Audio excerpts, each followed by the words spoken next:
My father never hesitated to remind me that the birthmark on my face made me undesirable, and for most of my childhood and teenage years I believed him because he repeated it enough times to turn it into a truth I carried like a shadow. The mark was a dark red stain across half my cheek, and instead of treating it as something natural, he weaponized it whenever he got angry, telling me that no man would ever choose a girl who looked like me and that my brother would always have a real family while I would end up alone. My mother never defended me either, choosing instead to excuse him by saying that was simply his way of talking. When I was 15, everything changed because I met Anton in a record store. He was older and effortlessly charming, and when he approached me to ask if I needed help finding a vinyl, I could feel myself instinctively trying to hide the marked side of my face, but he never even blinked at it. For the first time, someone looked directly at me without flinching. We talked for an hour and he asked for my number before leaving. That became the start of a quiet, hidden relationship that lasted years. Whenever he was home from college, we went to concerts and small restaurants and spent hours watching movies at my place when nobody was around. He wanted to meet my parents, but I explained everything about my father and how his cruelty would crush something as precious as what we had. Anton understood and stayed patient. Meanwhile, my brother started dating a woman named Penny who my father adored because she looked the way he thought the perfect wife should look.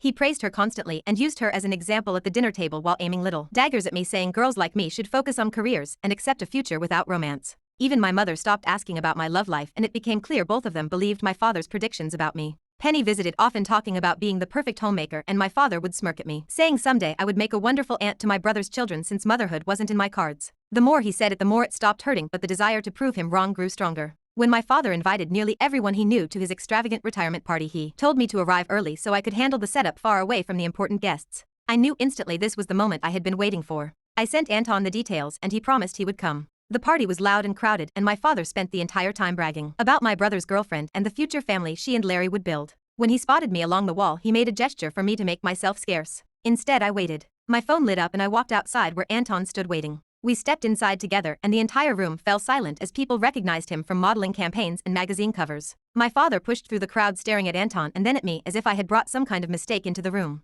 I lifted my hand and let the ring on my finger catch the light. I introduced Anton as my fiancé and the room gasped while my father choked on his confusion, demanding to know if this was some sort of prank. When he realized it wasn't, he laughed in disbelief and asked Anton what was wrong with him for choosing someone like me. He gestured toward my face, unable to say the words but making the insult obvious. Anton stepped forward and spoke with a calmness that cut deeper than shouting ever could. He told my father that the birthmark he hated was something he found beautiful because it belonged to a woman who had endured years of cruelty without letting it destroy her. He admitted he had dated conventionally perfect women, but none came close to me because while my father tried to tear me down, I was quietly becoming stronger and more remarkable than he could ever understand. He said that the mark my father despised was one of countless reasons he loved me. The room erupted with disgust at my father's behavior, and guests murmured about how